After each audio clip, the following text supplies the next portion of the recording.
Thanks for joining us on the program today. I'm Amarachi Ubani. Here's what's coming up within the half hour. U.S. President Donald Trump vows Iran would face ultimate consequences if it breached the new peace deal to be signed on Friday, June 19. U.S. Air Force B-52 bomber crashes shortly after departure from Edwards Air Force Base, killing 8 people, including 2 Boeing employees. And leaders gather in Avion-le-Bain, France, for the 2026 G7 summit. Let's begin the world today. U.S. President Donald Trump says Iran will never have a nuclear weapon under the new peace deal, adding, "We have a deal that's a fair deal, it's a good deal." A new deal was announced by Trump, who said on Monday that the deal was all signed. However, technical talks on Iran's nuclear program are expected to begin this week, while any sanctions relief or assets will depend on Iran meeting commitments under the deal. Trump has also been speaking about the Strait of Hormuz, which he insists will open toll-free under the U.S. deal with Iran to end the war. He was making the comment at the G7 summit in France. Meanwhile, price of oil continues to fall, with a barrel of Brent crude dropping below $80 per barrel for the first time since early March. We appreciate the relationship we've had over the short period of time with Iran. The primary thing is, we can talk about the Iran deal all day long. We're not investing any money. We have the right to if we want, but we're not investing any money. We didn't pay for it like Obama did. He paid billions of dollars. He paid $1.7 billion from an airplane, all green cash. It was crazy. I watched that. I couldn't believe it. But the one thing that's happening that's of note, frankly, the only thing that really matters to me, is Iran will never have a nuclear weapon. And it says it loud and clear. They're not going to develop it. They're not going to buy it. They're not going to do anything with it. And if they do, they suffer unbelievable consequences. Not just a little bit like, I won't even tell you the consequences, but the consequences are the ultimate consequences. And with that being said, I hope we have a very good relationship. But the biggest thing is they will not have a nuclear weapon. And that's the reason I got in, and that's the reason I agreed to sign. And we originally had, Marco was with me, and they originally wrote that we will not develop a nuclear weapon. I said, no, you're not going to develop it, you're not going to buy either. So we have, that took another couple of days of time. Everything was, it's ridiculous, but so we have, they will not develop, purchase, buy, or any other thing. They're not going to acquire a nuclear weapon. If they do, all hell will rain down on them. U.S. President Donald Trump. In the meantime, we hear from the Vice President J.D. Vance what he says could be included in the new peace deal, describing it as a win-win for the American people. J.D. Vance said the coming months would reveal whether Tehran is willing to dismantle its nuclear program permanently, adding that the administration wants Iran to prosper economically if it complies with the agreement. Here to talk a little bit about what is in the Iran deal, the great peace deal that the President of the United States made last night. Number one, what this deal means is that the Straits of Hormuz are open immediately. You're already seeing oil and gas prices come down just over the past 24 hours.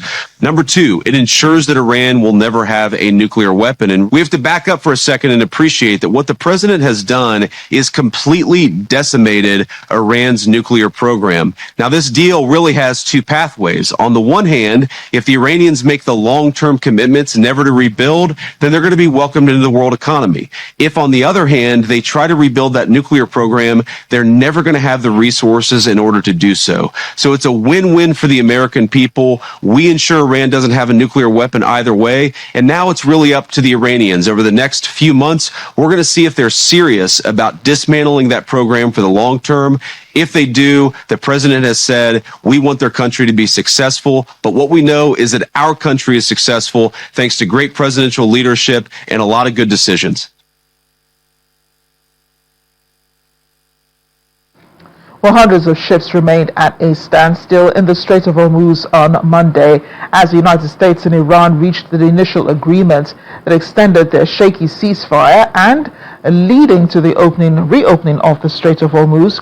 President Trump said on Truth Social vessels were starting to move, many loaded up with oil under the terms of the deal. Experts, however, who track ship movements disrupted this claim, saying traffic is likely to remain limited. Exact details of the deal, which would potentially allow oil and natural gas to reach the global markets through the critical waterway, have not been made immediately available and officially released, but the Memorandum of Understanding, brokered mainly by Pakistan, starts with a simultaneous lifting of Iran's closure of the Strait of Hormuz and the U.S. blockade of Iran's ports. That's according to Pakistani officials. Both sides will then begin 60 days of negotiations over Iran's nuclear program and the potential lifting of sanctions. According to these analysts, the two sides will continue with the negotiations, speaking on condition of anonymity on behalf of the two sides and on behalf of the deal, the officials say. In the meantime, Israeli Prime Minister Benjamin Netanyahu claims forces and the U.S. saved Israel from annihilation. He was reflecting on the Iran war after U.S. President Donald Trump announced the peace deal. When he was asked about whether Israel will attack Lebanon independently, he went on to defend ties with Trump. This comes days after the U.S. president revealed that the U.S. had struck a deal with Iran to end the conflict, although the exact details have not been made clear. Media reports have pointed to a 60-day ceasefire, the reopening of the Strait of Hormuz, and an end to the U.S. naval blockade, sanctions relief for Iran, and talks on Iran's nuclear program. Trump posted on Truth Social, "Let the oil flow," and said the strait will be open on Friday. The Secretariat of Iran's Supreme National Security Council said in a statement the official signing of the Memorandum of Understanding with Washington will take place on Friday, June 19 in Geneva, Switzerland, adding that negotiations on the final agreement will be postponed until the commitments set out in the memorandum have been implemented. Let's bring in Israeli national spokesman Ilan Levy. He joins us from Tel Aviv. Ilan, great to see you. Been a while. We talked about, Israel and, what's going on in the Middle East. I want to get your thoughts on this deal, what you really think about it. And we're hearing bits and pieces of what's in the deal and what is not. But what we're sure of is the U.S. president saying Iran will not be able to develop nuclear weapons as a result of this deal. Do you believe him? No, the perception in Israel is that this deal is a disaster that does not block Iran's path to nuclear weapons and could only make the situation worse. Look, the Iranians promised President Obama as well that they wouldn't develop nuclear weapons. The problem with that deal was it poured so much money back into the Iranian regime that they were able to build ballistic missiles, proxy armies, and back into the nuclear program. This is a deal to open the Strait of Hormuz. That is a good thing. Everyone has been suffering because of the Iranian blockade on the Strait of Hormuz. But it just starts another 60 days of negotiations for the nuclear program. The Iranians have not promised to give over the nuclear dust, have not committed to zero enrichment, and meanwhile the Americans are giving up their major leverage to force the Iranians to get into a deal. So the perception from Israel is that this is very dangerous, not only for us, but for the whole region and the world, because instead of ending the threat from the world's #1 state sponsor of terror, it leaves the Iranian regime standing, vowing revenge and licking its wounds. And it seems to further buttress your point. As part of the deal, the U.S. will be releasing $25 billion of frozen Iranian assets to the Iranian government. I mean, this is a government that the U.S. has said, well, President Trump has said before, he really doesn't trust. They're not good for the people.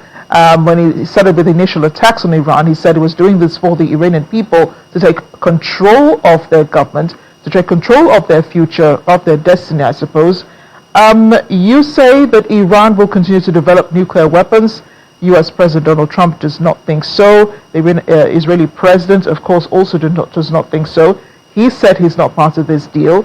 But then again, part of the deal is for fighting to stop on all fronts, including in Lebanon. But Israel will continue its strikes on Hezbollah in Lebanon. How is Israel bypassing the conditions of this deal to continue with its attacks on Hezbollah? Well, Israel isn't a party to this deal. And just like Nigeria is a sovereign state and no one can make deals in Nigeria's name, no one can make deals in Israel's name. Israel is fighting Hezbollah because southern Lebanon is controlled by an Iranian proxy army that is firing drones and missiles at people's houses. And we have a duty to keep our people safe by pushing away this terrorist army that is committed to our destruction. As soon as Hezbollah goes away, we will be able to have peace with Lebanon. But Israel is not going to allow the people in the villages on the border to be sitting ducks to an Iranian-funded terrorist army that is shooting missiles at them. And I'll say something more important. The Iranian demand to bring Lebanon into this deal is an attempt to strengthen the Islamic Revolutionary Guard Corps' stranglehold on Lebanon. Lebanon is trying to break free. It doesn't want to be an Iranian colony. It wants to make peace with Israel.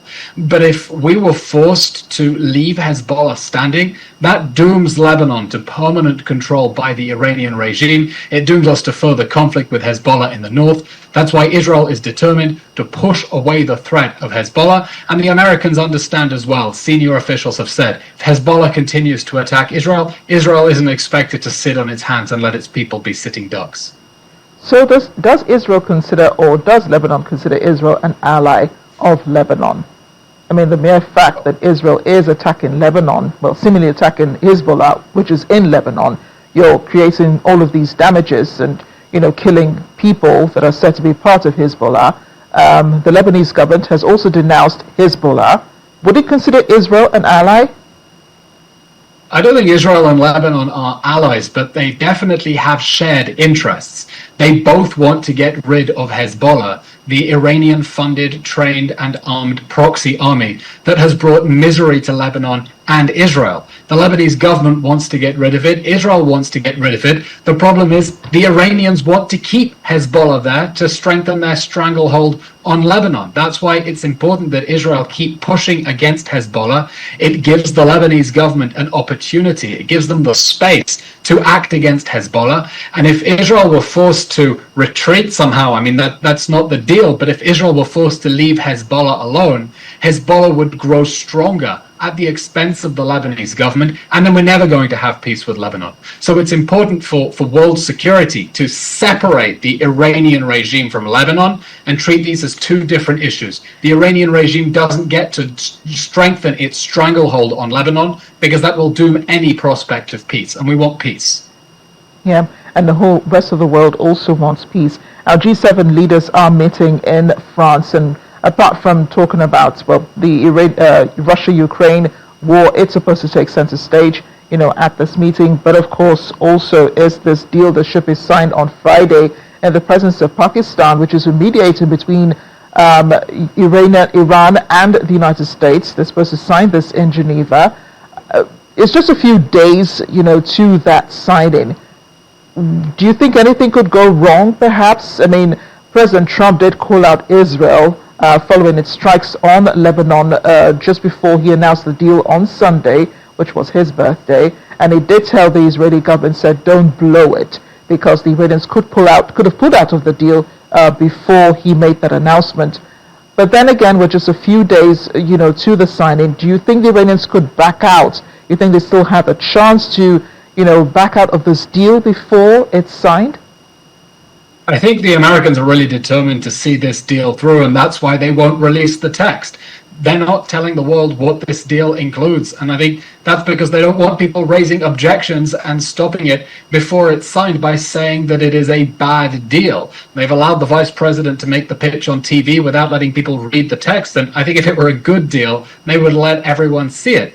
I think no one should be surprised if the Iranians try to squeeze extra concessions at the last minute. We saw it a few days ago when they threatened ballistic missile fire at Israel, and we don't know what concessions America might have made behind closed doors to get the Iranians to back down from that deal. This is not a regime that is acting in good faith. It thinks it has the upper hand over the United States and may seek to exploit that advantage. So this is far from a home run, both from the perspective of critics who say this is a bad deal, but also because the Iranians might try to press their hand even further. Ilon, thank you so much for speaking with us. Pleasure We'll as have always. our fingers crossed as we look forward to the signing on Friday. Thanks again. Thank you. We're off on a break now on The World Today. We'll be right back.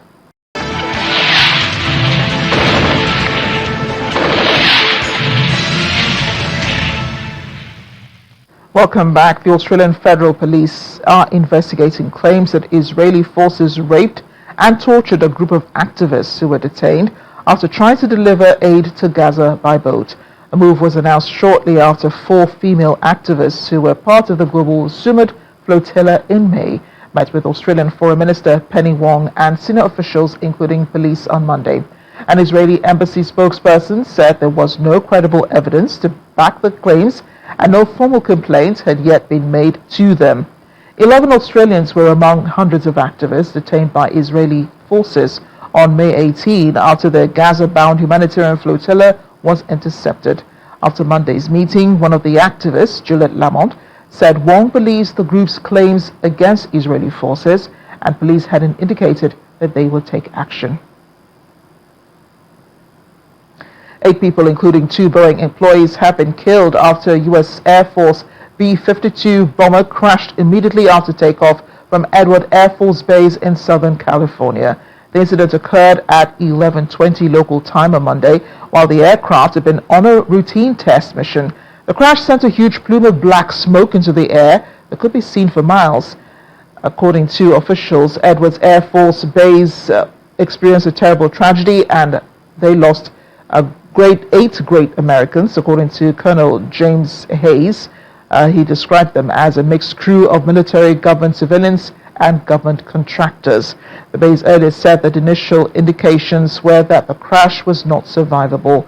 The crew's next of kin have been notified, and they will be named in a few hours, according to Hayes during his briefing. The crash was totally contained within the Edwards Air Force Base on the runway, according to Hayes, and the base has temporarily grounded operations for now.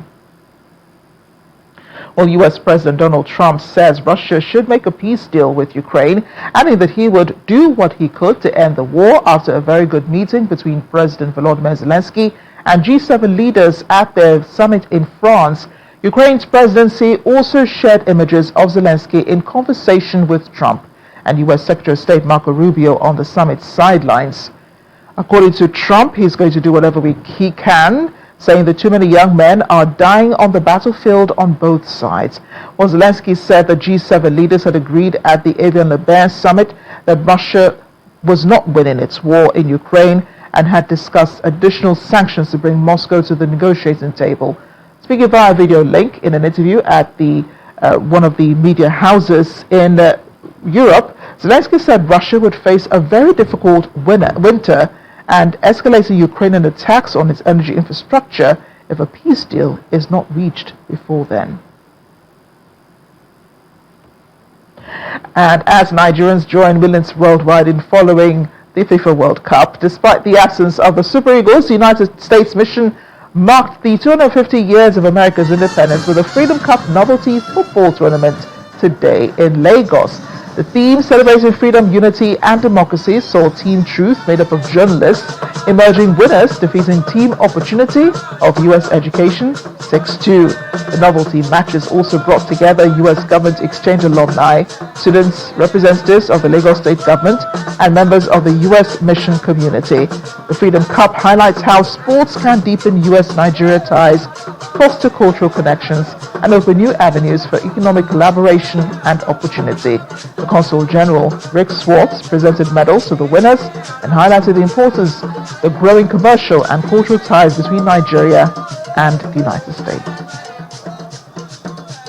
Unfortunately, the Super Eagles may not be on the pitch this year at the World Cup, but Nigeria is very much present at the World Cup 2026.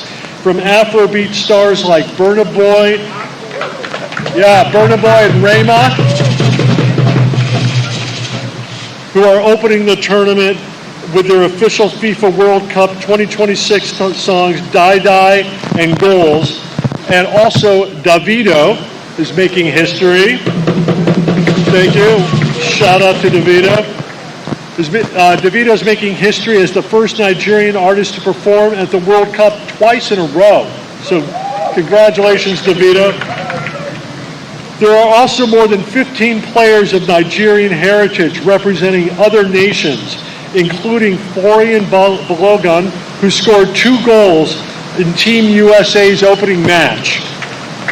Thank you very much. Players like Balogun, David Alaba of Austria, and Abere Eze of England, among many others, represent the growing global recognition that the Nigerian spirit of resilience, grit, and determination is producing some of the finest football talent in the world. And maybe one day we'll see some of those talents at the World Cup again. Thanks for watching The World Today. I'm Amarachi Ubani. And just before we go, we'd like to remind our viewers on the DSTV platform, coming up in place of sports news is Dateline Lagos, just for our viewers on the DSTV platform. Sports news continues for our viewers on other platforms here on Channels Television. Thanks for watching.